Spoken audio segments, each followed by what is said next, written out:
Como lo habíamos anunciado, ya está aquí en los estudios el economista Isaac Alfi, ex ministro de Economía, actual asesor de la fórmula del Partido Colorado en materia económica, hincha de Peñarol y de Atenas.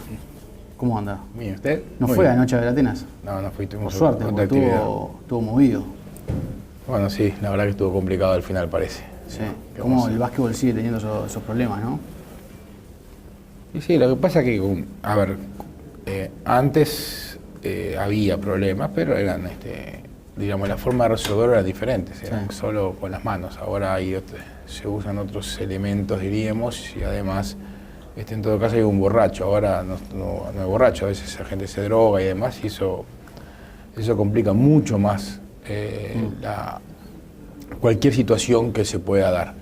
Y el básquetbol, todos sabemos, se juega en un recinto más pequeño, claro. no hay barreras, no hay separaciones, es bastante más complejo que otros deportes, y en una sociedad donde claramente la violencia ha cobrado un papel que no tenía, realmente son fenómenos complejos, difíciles de controlar, pero que deberíamos controlarlo, deberíamos intentar controlarlo de alguna manera. Ya a esta altura no tiene ni razón de ser muchas cosas, ¿no? ¿Verdad? Porque ¿para qué uno va a ir a determinados lugares al final si va a correr el riesgo su vida?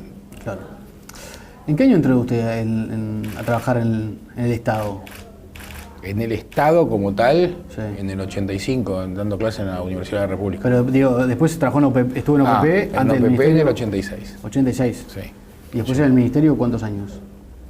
Yo fui al Ministerio en comisión en el año 91, en marzo del 91. Quiere decir que conoce bastante Creo que conozco. Esa interna. Conozco bastante, sí.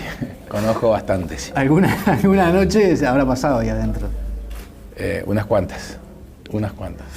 ¿Y cómo ve la economía a futuro? Porque los frendamplistas se quejan de que el Partido Nacional prácticamente dice, bueno, va a seguir todo igual, nosotros somos lo mismo que lo que está ahora. Del otro lado, Astori dice, no, hay una economía de izquierda y una economía de derecha, hay una inflación de izquierda y una inflación de derecha, llegó a afirmar el otro día. ¿Usted que es colorado, cómo ve? ¿Quién miente? No, me río porque que yo sepa, la definición de inflación es un aumento permanente y generalizado a nivel de precios. No sé cómo un aumento permanente y generalizado a nivel de precios puede ser de algo, es lo que es, lo mismo que el déficit. Una situación de déficit es cuando usted le egresa más de lo que le ingresa, y eso es lo que es, puede ser de nada. Por eso a veces son risueños, a veces en campaña se suelen decir cada cosa, a veces que bueno. Todos lo dicen, ¿no? Dice que usted no cree que hay una inflación de izquierda y una derecha. No, hay una inflación. No es que yo no creo, es que... Bueno, pero puede haber un manejo de la inflación. No, un manejo. Bueno, mire, la inflación es un fenómeno, una enfermedad del dinero. Sí. La enfermedad del dinero es enfermedad del dinero, no sé, es lo mismo que usted me dice, tiene una gripe de izquierda, una gripe de derecha. No, mire, usted tiene gripe. Ya está. Y para curar la gripe hay una sola, en general son maneras únicas, pero bueno. ¿Y por el otro lado, usted cree que si el Partido Nacional gana no va a cambiar muchas cosas del manejo de la economía? Eso no tengo que responderlo yo, tienen que responderlo las autoridades que van a gobernar en caso de que gane el doctor Luis Lacalle Pou. Así que no nos corresponde a nosotros decir eso. Nosotros tenemos una postura bastante clara en la cantidad de aspectos. En algunos aspectos claramente somos coincidentes, porque de hecho lo que vino fue una continuidad de lo que hicimos nosotros, así que tampoco... Lo que vino a partir de 2005. De 2005, entonces tampoco hay que ser tan... tampoco uno va a decir, bueno, pero ahora no estoy de acuerdo, no, si estaba de acuerdo antes lo hicimos, si vinieron después siguieron haciendo lo mismo, en una parte sigamos haciendo lo mismo, siempre se puede mejorar. En algunas cosas se hicieron mejor. Por ejemplo, ¿qué cosas mantuvo el Frente Amplio en materia de economía? Mire, al principio, en general mantuvo prácticamente todo. Y en el discurso, sobre todo en el discurso externo, se mantuvo todo, porque usted escuchaba el discurso anterior y el discurso que después, no tiene nada que ver, era el día y la noche, parecía que había ganado otro partido y no el partido que ganó.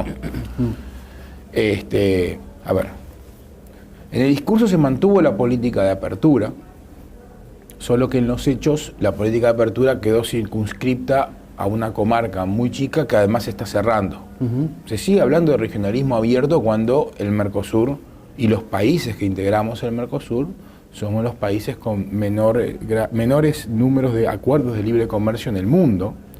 Y hoy el mundo se está abriendo y se está abriendo pese a que una parte importante del mundo como Europa y Japón siguen en dificultades. Sin embargo, se siguen abriendo. O sea, ha pasado algo que no había pasado nunca, por lo menos en la historia moderna, y antes eran distintas las cosas, de que en épocas donde hay dificultades, donde los países en general se cerraban, ahora se están abriendo y no cerrando. O sea, hay un aprendizaje en ese sentido de que la apertura es buena, de que el libre comercio es bueno. ¿Y Uruguay está rezagado en esa materia? Totalmente rezagado, está en la prehistoria.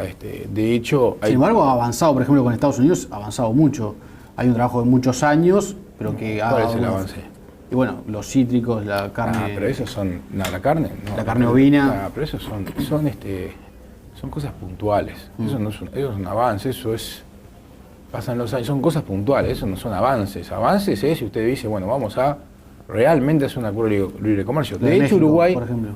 De México. De hecho, Uruguay pagó el costo cuando ingresó al Mercosur de la reestructura. A ver, cuando usted hace una cosa de esas, una apertura de su economía, otorga mayor libertad de comercio, usted paga un costo. Sí. Uruguay lo pagó. Al entrar Asociarse al Mercosur. Y hoy no tiene costo prácticamente, pagó el costo y no tiene beneficio. ¿Pero y salir del Mercosur no tendría también costos? En la presentación en el Prado, Tabaré Vázquez dijo, ¿quién va a pagar los costos si no vamos al Mercosur? Bueno, mire, yo la verdad que hicimos algunos estudios y realmente los costos son minúsculos. Realmente minúsculos los costos. Costos siempre va a haber, pero minúsculos. Los beneficios usted no los puede calcular porque ahí empieza a ser muchas hipótesis. En los costos también hay hipótesis, pero las hipótesis son más realistas porque los tiene ahí. Claro. Y ya conoce lo que está pasando. Lo otro no lo conoce, se le abre un enorme campo a decir, diríamos, por otras experiencias, el beneficio superaría por muchísimas veces el costo. El costo que usted paga cuando nos abrimos el Mercosur es un costo de reestructuración industrial. Hubo que readecuar toda la industria, ¿sí? Porque hay sectores que definitivamente iban a desaparecer y otros sectores que iban a empezar a emerger. Los que emergen despacio, los que desaparecen rápido. Bueno, eso se pagó. Ahora, realmente es una pena, porque además, ojo, que nosotros no solo tenemos un tema de acceso a mercados también, tenemos acceso a terceros mercados, tenemos problemas con terceros mercados. Hoy un acuerdo de libre comercio, yo qué sé, por decir algo, entre Estados Unidos y Perú, entonces el arroz de Estados Unidos entra a Perú sin aranceles y el nuestro entra con aranceles. Entonces nosotros tenemos, si el precio es tanto y usted le cobra un arancel, mire, el que paga el arancel es el exportador y no el importador, porque si tiene la posibilidad de importarlo sin arancel, lo va a importar sin arancel. Perú tiene un tratado de libre comercio. Tiene un tratado de libre comercio con Estados Unidos vigente. Por ejemplo, y pongo un ejemplo real, el arroz uruguayo es de la mejor calidad del mundo. De hecho, el sector arrocero uruguayo es de los más eficientes del mundo y sin embargo, igual no puede entrar. ¿Correcto? O sea, casos tangibles. Como le digo eso, le puedo decir un efecto contrario de importaciones.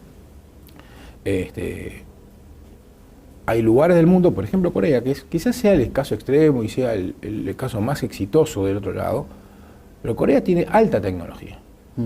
¿Sí? Bueno, si usted importa cosas de Corea sin aranceles, usted se beneficia de esa tecnología, la incorpora en su producción y produce cosas de mayor valor agregado y de mejor calidad. Ahora, Brasil y Argentina siguen siendo socios muy importantes para Uruguay. Siguen siendo y lo van a seguir siendo siempre, con Mercosur, sin Mercosur. Porque aparte lo que le exportamos a Argentina y Brasil hoy, la enorme mayoría, no depende del Mercosur. De hecho, miren, algunos cálculos que personalmente hice, el Mercosur influye en el valor agregado uruguayo aproximadamente, o sea, el valor agregado uruguayo que se exporta al Mercosur por todo concepto, por bienes y por servicios mucho más que bienes, son más o menos 6 puntos del producto, más o menos. Que obedecen o mejor dicho, que están dentro del tratado comercial, pero no obedecen al tratado comercial completamente, es menos de un punto el producto, menos de un sexto. Póngale un sexto del total. Y de ese sexto hay parte que es comercio natural, que de todas maneras se va a hacer. Hay muy poco comercio que realmente se ha creado, ¿sí?, con el Mercosur. ¿Por qué? Bueno, porque Argentina y Brasil se encargan de seguir poniendo barreras, ¿sí?, a cosas que Uruguay les podría estar exportando en un acuerdo real de libre comercio, ¿no? Mercosur no funciona, hace un tiempo largo que no funciona, no es de ahora, y cada vez funciona peor. Y esta historia de hacer una cosa política y de ponerle cosas que no tienen nada que ver con el comercio, bueno, lo único que hace es trabar más las cosas e impedir un desarrollo importante. Que era lo original. Lo original era un acuerdo comercial con un regionalismo abierto, diciendo, bueno, nosotros estamos aquí, en este bloque primero comerciamos entre nosotros y nos fortalecemos y después nos vamos a abrir al mundo. Eso no pasó.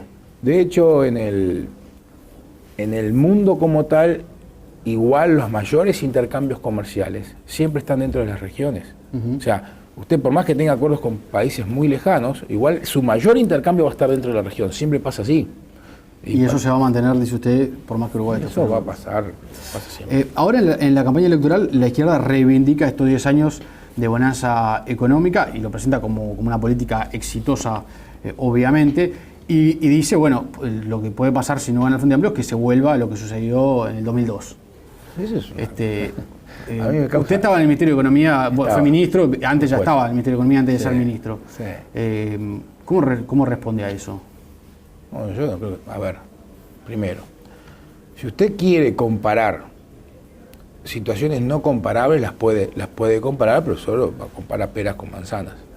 A ver, si usted quiere comparar una situación, hoy ya no tanto, hoy, pero de los últimos 2-3 meses que bajaron los precios de los commodities fuertemente, sobre todo las sojas y algún otro. Sí. Pero si usted quiere comparar un precio de la soja de $600 con uno de 180, un precio del trigo de 400 y pico que llegó a estar con uno de 110, ¿sí? Hoy está a 200, un poquito menos de 200 y estamos espantados. Un precio del maíz que llegó a estar a 300 con uno de 70.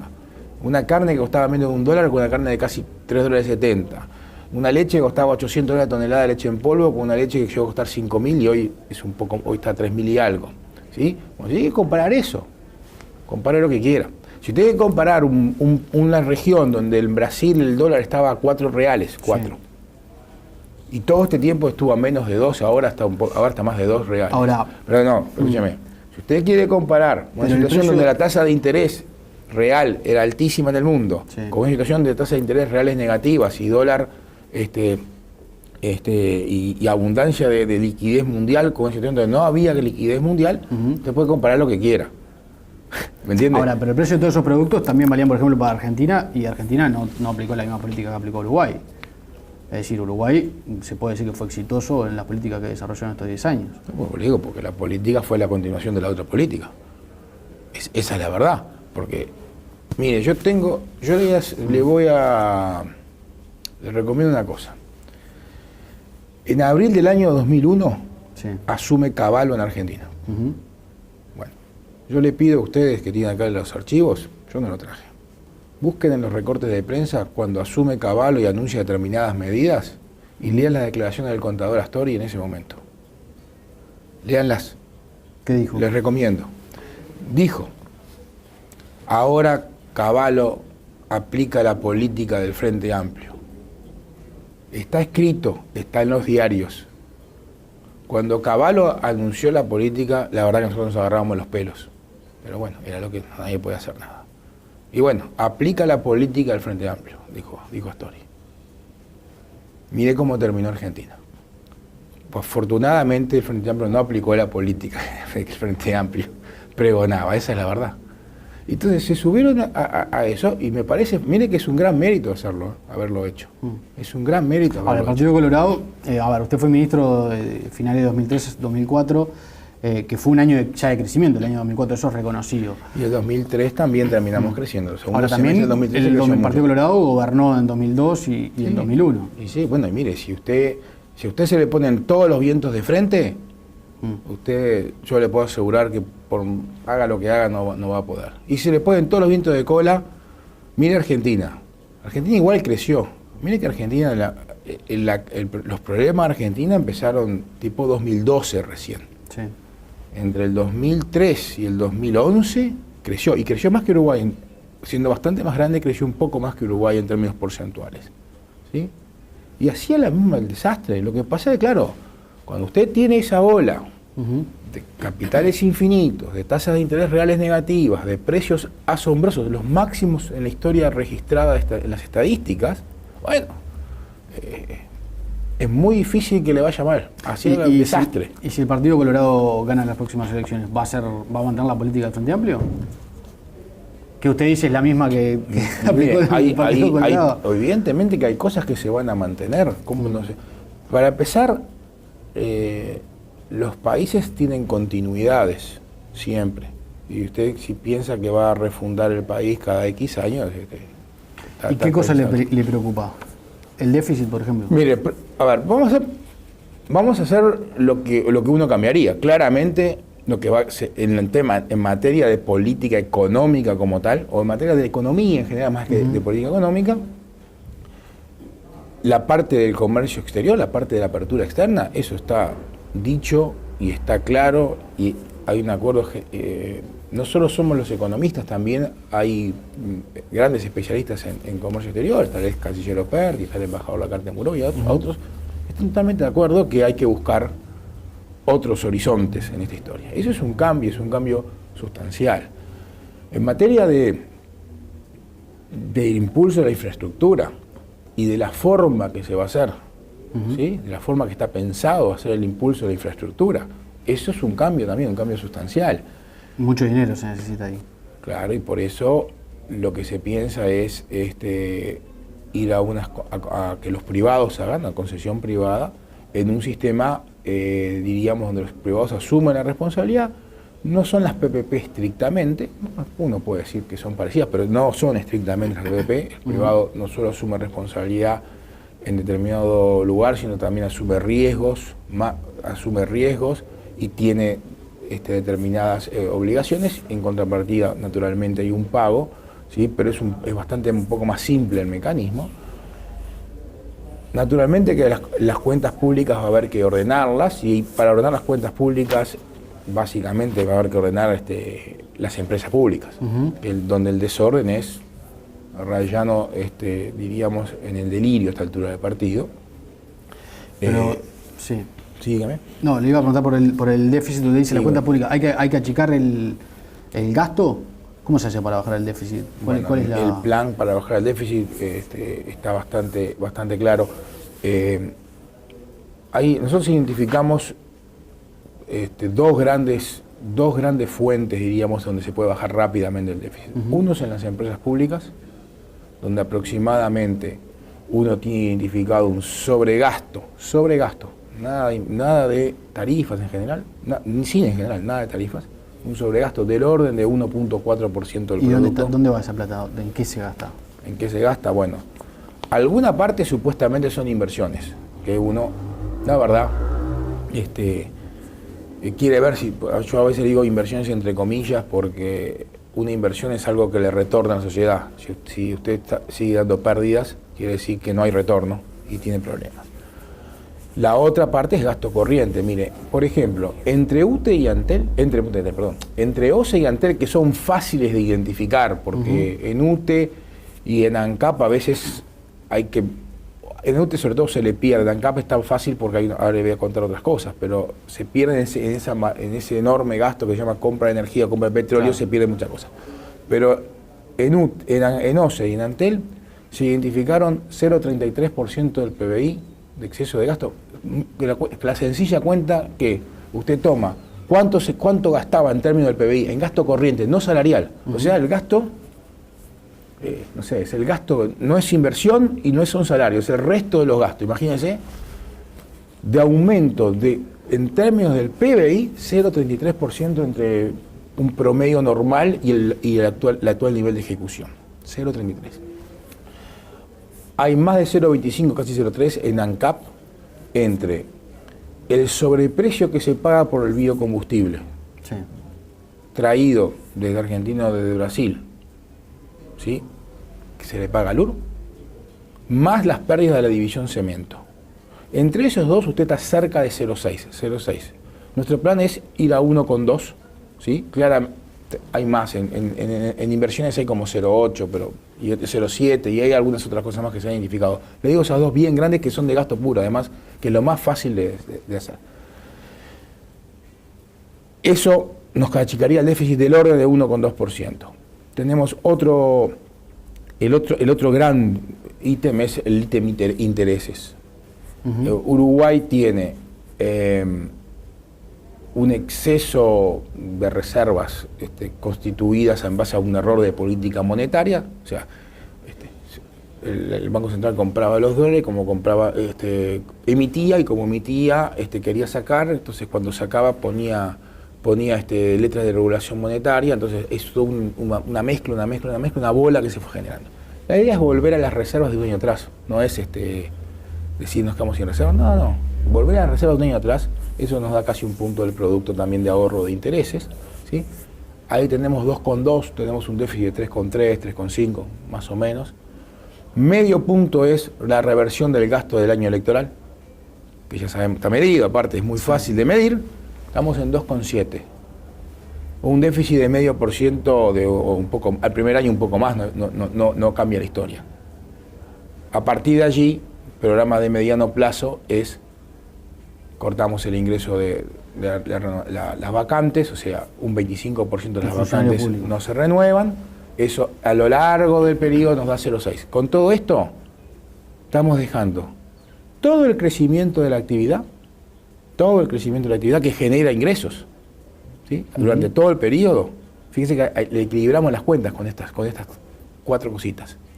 Todo el crecimiento de la actividad durante todo el periodo nos da para cumplir las promesas electorales de algunas reducciones impositivas y mayores gastos en términos de producto en determinadas áreas, ciencia y tecnología, educación, infraestructura vial también, ¿sí? Y todavía, le digo, más o menos eso da un crecimiento de 6 puntos, 6 puntos y medio de crecimiento, se cubre estos gastos de promesa, digamos, gastos o reducciones de impuestos. Todo el resto, y las estimaciones más pesimistas dicen que se va a crecer más o menos 16% en el periodo, en el quinquenio, todo el resto es, o se gasta más, o se hacen mayores reducciones impositivas. O sea, el programa está cerrado, el programa resiste la sensibilidad. Naturalmente, que si las cosas vienen muy mal externamente, las cosas se complican, y si vienen muy bien, es mucho más fácil. Es mucho más fácil. La idea es volver a tener finanzas públicas sostenibles. Hoy no son sostenibles, todo el mundo dice que no son sostenibles, claramente nos está en el momento de que se desbarrancan, pero usted no puede seguir teniendo 2, 3 años más un déficit de 3 puntos del producto, porque ahí yo le puedo asegurar que en menos tiempo que eso, las calificadoras lo ponen bajo revisión primero, después le bajan el grado y después empezamos con los problemas. Alfie, le agradezco mucho por haber venido. No le voy a preguntar por Peñarol porque seguramente va a perder muchos votos de hinchas de otros cuadros, entonces... No, igual no se crea. Mire que las encuestas dicen que somos la mayoría ahí, y casi absoluta, ¿no? Casi absoluta. Le agradezco mucho. No, por favor.